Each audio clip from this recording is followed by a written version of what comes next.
At some point in life, a difficult question arises, one that's hard to ignore. What am I doing here? For some, this doubt appears early, when they realize that following the path society expects of them doesn't bring real satisfaction. For others, it comes later, when they've already achieved financial stability, a family, or a respectable career, but still feel an emptiness. This existential crisis isn't a sign of weakness. On the contrary, it's a warning that something important needs to be understood. Carl Jung saw this discomfort as a call to look beyond appearances and seek a deeper meaning. Life isn't about fulfilling expectations.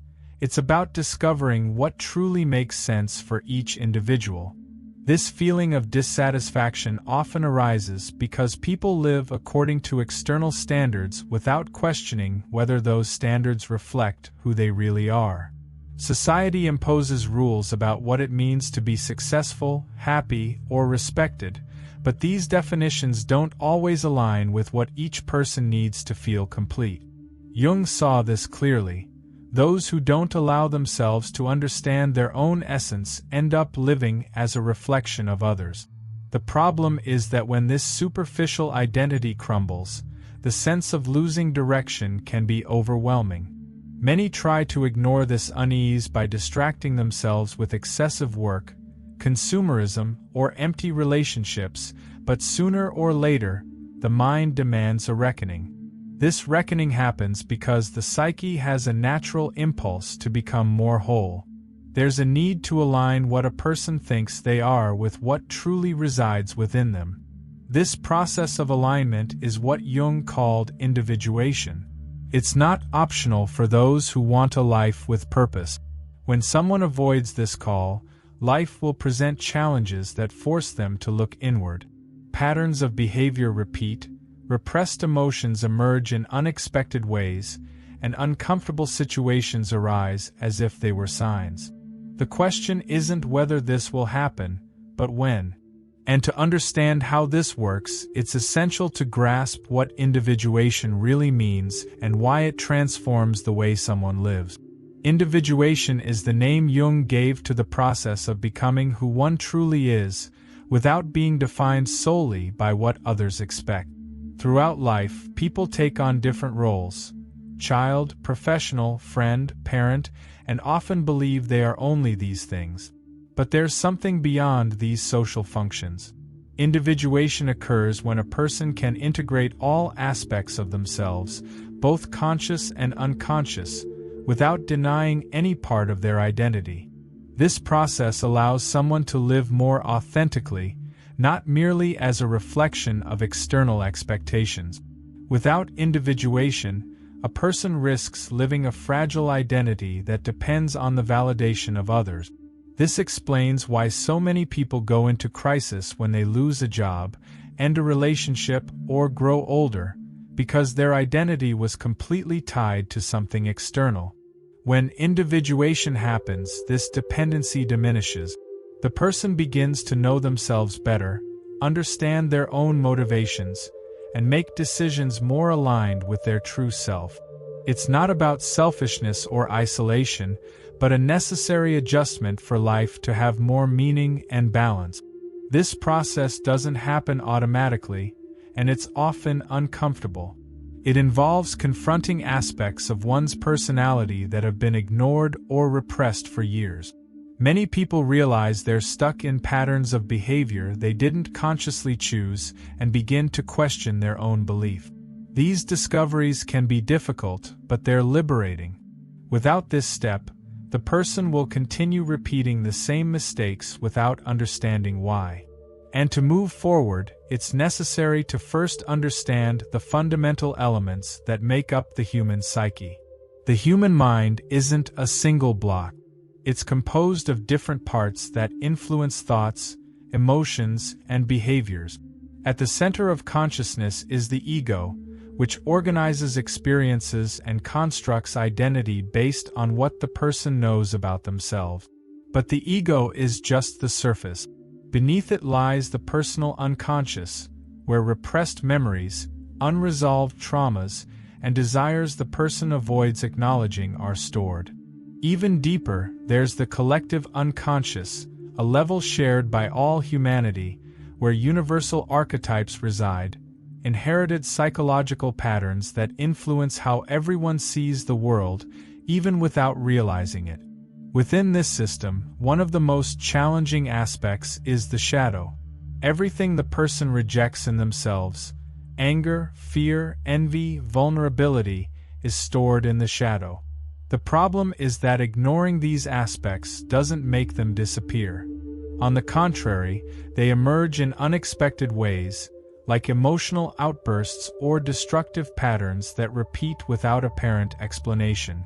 Additionally, there's the presence of the anima and animus, opposing energies within the psyche. The anima represents the emotional and intuitive side in a man, while the animus represents the logical and rational side in a woman. When these forces aren't balanced, the person may develop difficulties in their relationships or feel like something is missing in their personality. Finally, there is the self, the totality of being. The self is the complete integration of the conscious and unconscious, the state of balance where a person feels whole and connected to themselves. It's not something that can be forced, but rather something that reveals itself as individuation progresses. However, many never reach this point because they remain stuck in the persona, the social mask used to adapt to the world. The persona is useful, but when someone identifies too strongly with it, they end up living a limited version of themselves. And this is exactly what prevents individuation from happening. The persona is the social mask we wear to adapt to the world. It's necessary in many aspects of life. At work, in family relationships, and even in friendship. It allows people to connect functionally and efficiently without fully exposing who they are at every moment. However, the problem arises when we confuse ourselves with the persona and use it as a definition of who we are. When this happens, we lose connection with our true essence and begin to live a superficial version of ourselves, which can result in feelings of emptiness and dissatisfaction. This excessive identification with the persona can be seen when someone feels the need to please others all the time, sacrificing their own needs and desires. For example, a person might become so focused on being the good wife or the good boss that they end up neglecting their individuality. When the true identity behind these roles is lost, emotional discomfort arises, often without being understood. This imbalance is what Jung warned about. When the persona becomes rigid and unchanging, it prevents us from achieving an authentic and integrated life. To begin overcoming these limitations imposed by the persona, it's first necessary to recognize it as a social construct, not as our totality. Self-awareness is fundamental in this process. Ask yourself, who am I without the roles I play for others? This is an exercise that requires courage and self-compassion, because confronting the persona is, in fact, confronting the parts of oneself that have been ignored or hidden. Freeing oneself from a rigid persona allows one's true essence to emerge. Only then can one advance in the process of individuation. Now, to take the next step, it's important to understand how this process connects with ancient mystical practices, such as alchemy. Although individuation is a psychological concept, it has fascinating parallels with ancient spiritual and mystical practices, such as alchemy, Hermeticism, and Buddhism. These traditions, each in their own way, speak about inner transformation and the pursuit of wholeness. In the case of alchemy, the process of turning lead into gold isn't just a metaphor for material development, but for the internal transformation that occurs when someone seeks to integrate all parts of themselves. The gold here represents the full realization of the self, a state of balance and harmony where the conscious and unconscious are aligned. Jung, in particular, was deeply interested in the images and symbols found in various esoteric traditions, such as the Holy Grail and the Philosopher's Stone, which he interpreted as representations of the individuation process. The quest for these sacred figures was, for him, a representation of the journey of self-discovery and self-transformation. Alchemy, for example, didn't just speak about the transformation of physical substances, but also about the inner change that happens when a person begins to understand and integrate their own shadows and hidden potentials. The philosopher's stone, a symbol of perfection, was the ultimate goal of alchemy, just as the self is the ultimate goal of individuation. Hermeticism also has a close relationship with this process of self-knowledge and inner transformation. The famous maxim "as above, so below" suggests that there is a correspondence between the higher levels of reality and the deeper aspects of the human psyche. Integrating opposites, such as the internal masculine and feminine, anima and animus, or light and shadow, is the fundamental principle of both alchemy and Jungian psychology. These spiritual practices, though developed in very different contexts, share the common goal of self-knowledge and self-transformation, which Jung described as essential for individuation. Now, for this process to be truly effective, it's necessary to understand how it can be lived consciously. Although individuation involves many unconscious aspects of the psyche, there is also a conscious component that can be cultivated throughout life. This is the point where self-awareness becomes an active practice, a choice to look at oneself with a more attentive and introspective eye. Simply reflecting on one's thoughts and actions is already an important step. When someone begins to observe their behaviors more consciously, they can notice patterns that were previously hidden, such as automatic reactions to situations or people. This is vital for inner transformation to begin happening more directly and rapidly. The key to accelerating the process of individuation is developing a critical and introspective mind. This doesn't mean criticizing oneself destructively, but rather questioning oneself constructively. Why did I react this way? What does this reveal about me? By doing this, a person becomes more aware of their motivations and begins to integrate aspects of the psyche that were previously marginalized. This requires practice and a willingness to face uncomfortable parts of oneself, but it's through this practice that true transformation is achieved. It's as if every moment of reflection becomes an opportunity to clarify the shadows that obscure the vision of one's true essence. Another fundamental aspect of this conscious practice is constant dialogue with oneself. Keeping a journal, for example, is an excellent way to record feelings, insights, and challenges along the way.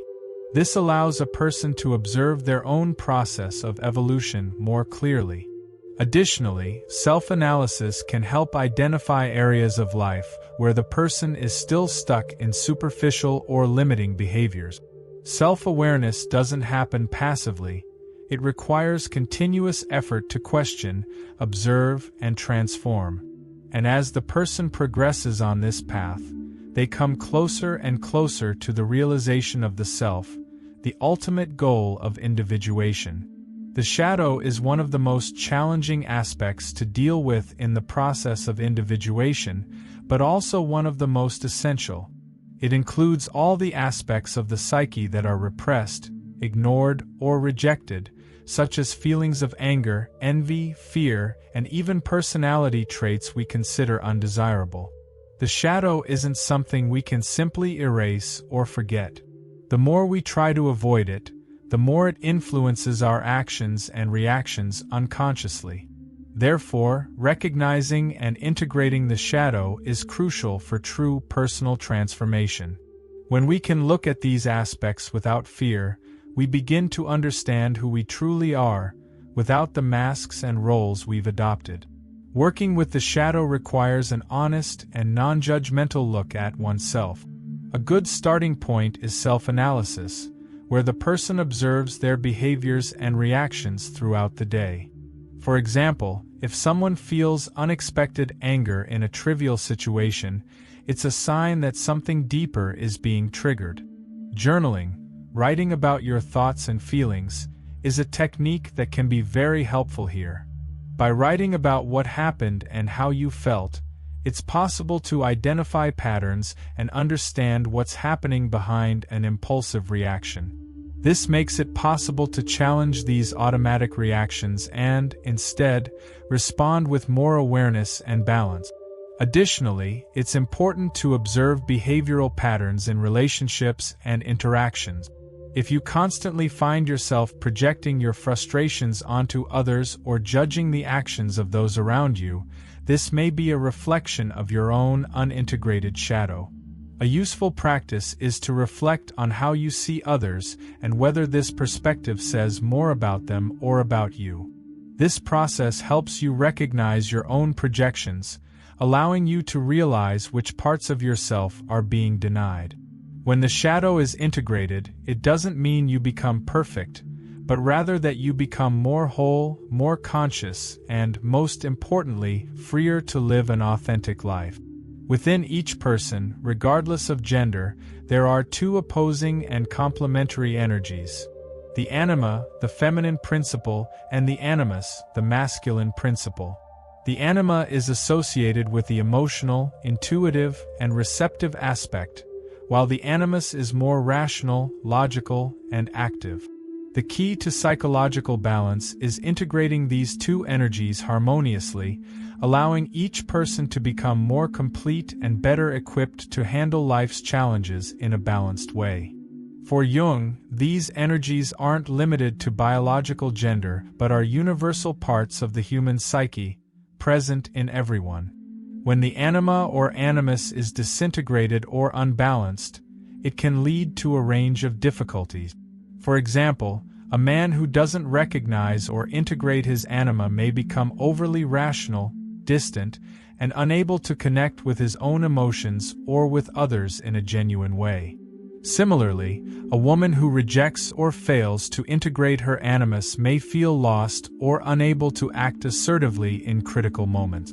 Integrating these energies requires recognizing their manifestations and giving them space to express themselves in healthy ways. This can be seen in simple actions, such as a man learning to listen to his intuition or a woman allowing herself to be more logical and decisive. This process of integration doesn't happen overnight but is a continuous practice.